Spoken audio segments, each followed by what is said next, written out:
కన్యా రాశి వారికి ఈ వారం మిశ్రమమైనటువంటి గ్రహ సంపత్తి గోచరిస్తూ ఉన్నది.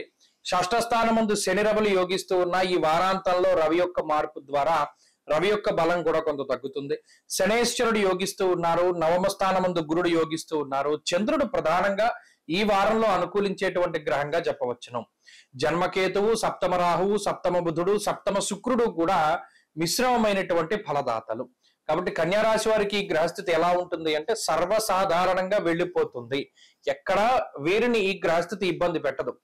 ఏవైనా కొంత ఇబ్బంది పెట్టేటువంటి పరిస్థితులు ఉన్నాయి అంటే అవి కేవలం వైవాహిక జీవితంలోనో లేదా వృత్తిలోనూ కొంత ఇబ్బంది పెడుతూ ఉంటుంది. అనగా ఏదైనా జీవిత భాగస్వామికి ఏదైనా ఆరోగ్యపరమైన సమస్యలో లేదా సంతానానికి ఉండేటువంటి సమస్యలో లేదా వీరికి వృత్తిపరంగానో ఉద్యోగ పరంగానో కొంత కుటుంబానికి దూరంగా ఉండేటువంటి పరిస్థితులు, ఇటువంటి వాటిపై ఈ గ్రహస్థితి ఎక్కువ ప్రభావాన్ని చూపిస్తూ ఉంటుంది. అలాగే ఈ వారం ప్రారంభం నుండి మానసికంగా చాలా సంతోషంగా ఉంటుంది. చాలా కాలం తర్వాత మనం అనుకున్నటువంటి పనులు చేయగలిగేమనో లేదా చాలా కాలం తర్వాత మనం అనుకున్నది సాధించామనో ఒక సంతృప్తికరమైనటువంటి రోజులు గడపడానికి అవకాశం ఉంటుంది.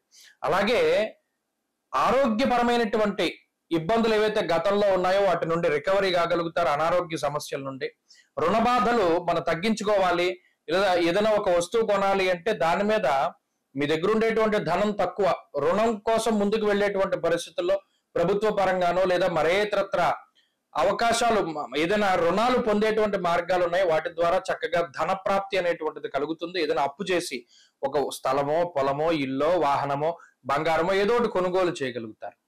అలాగే ఆర్థిక భారాన్ని తగ్గించుకునేటువంటి ప్రయత్నం చేస్తారు. కొన్ని సందర్భాల్లో చాలా తెలివిగా వ్యవహరిస్తూ ఉంటారు, చాకచక్యంగా వ్యవహరిస్తారు.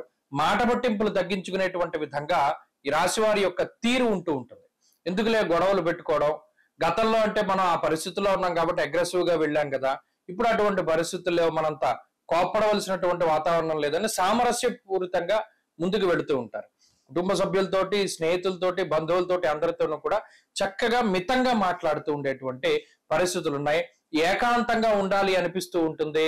ఎక్కువగా ధార్మికమైనటువంటి వాతావరణంలోనూ లేదా ఆధ్యాత్మికత వాతావరణంలోనూ ఉండాలి అనేటువంటి కోరిక కలుగుతూ ఉంటుంది. వాటికి ప్రయత్నం చేస్తారు, గుడికి వెళ్దాం అనుకుంటారు కానీ సాధ్యం కాదు. ఇది ఒక వింతైనటువంటి వాతావరణం. అలాగే కన్యా రాశి వారికి వృత్తి ఉద్యోగాలు చాలా బాగున్నాయి. అలాగే వ్యాపారపరమైనటువంటి విషయాలు చాలా అనుకూలంగా ఉన్నాయి. విద్యార్థులకి గ్రహస్థితి అనుకూలంగా ఉన్నది. కన్యా రాశి వారి వారం మరింత అనుకూలమైనటువంటి ఫలితాలని సాధించడానికై ఆంజనేయ స్వామి వారి యొక్క ఆరాధన చేస్తూ ఉండడం చెప్పదగినటువంటి సూచన.